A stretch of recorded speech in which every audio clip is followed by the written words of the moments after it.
Evening. Welcome to House Church. This week we are starting an important new series called Those We Do Not See.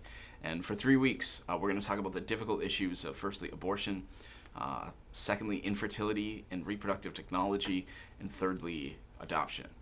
We started this Sunday by covering the scriptures, and we said that the Bible unmistakably teaches that what is inside the womb is a life. It's a human life from conception, and it's made in the image of God. And we know this because we read in several verses that God himself forms each of us in the womb. Psalm 51 and Matthew chapter 1 both even tell us that our life starts at conception, not at birth. And we see that every human is valuable and worthy of life because they're made in God's image. And also scientifically, we see that right at conception, a baby has its own DNA, and every cell of its body, it's different. It's unique from its mother's or its father's. But we said for many people, they feel like a baby actually isn't a baby until it hits a certain, often arbitrary, developmental milestone. But this ends up sort of being a rationalization because we literally don't look at any other animal that way. And we said, in fact, you can even go to jail for killing a preborn animal.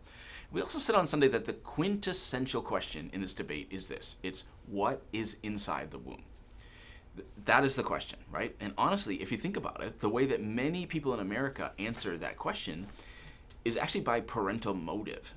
So in other words, we determine if it's a human baby or just a clump of cells based on our own motive.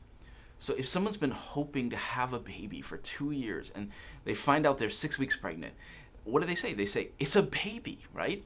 And if the baby is unplanned, often to many, then it's not a baby. And sometimes that can even be the same person, just with different motives at different times of their life.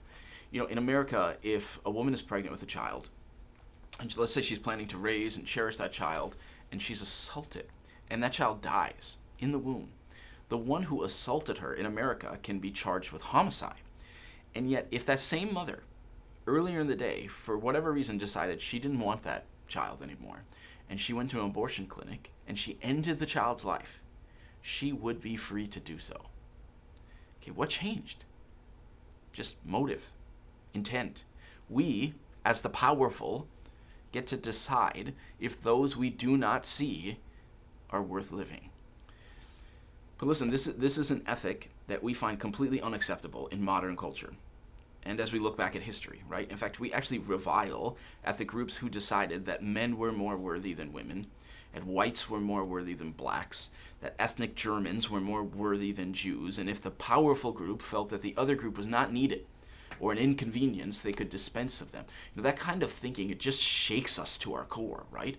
But it is the very same thinking of how so many look at those we do not see, the less powerful in the womb. And see, the only way that we can reverse that sort of thinking is if we can recover a biblical perspective on what is inside the womb. And what is inside is an equal member of the human race who deserves the same amount of dignity as a 2-year-old or a 20-year-old. Now listen, as you begin to talk about this tonight, please keep in mind that this topic is quite difficult. In fact, it's incredibly difficult for many people to discuss.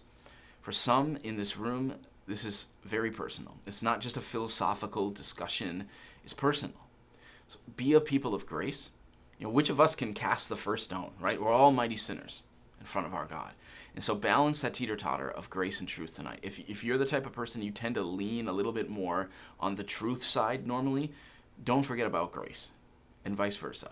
And be sure to check out our resource page on our app, the homepage of our website. There's so many books, support services, groups, agencies on there to help you take the next steps, whatever that is for you. Amen.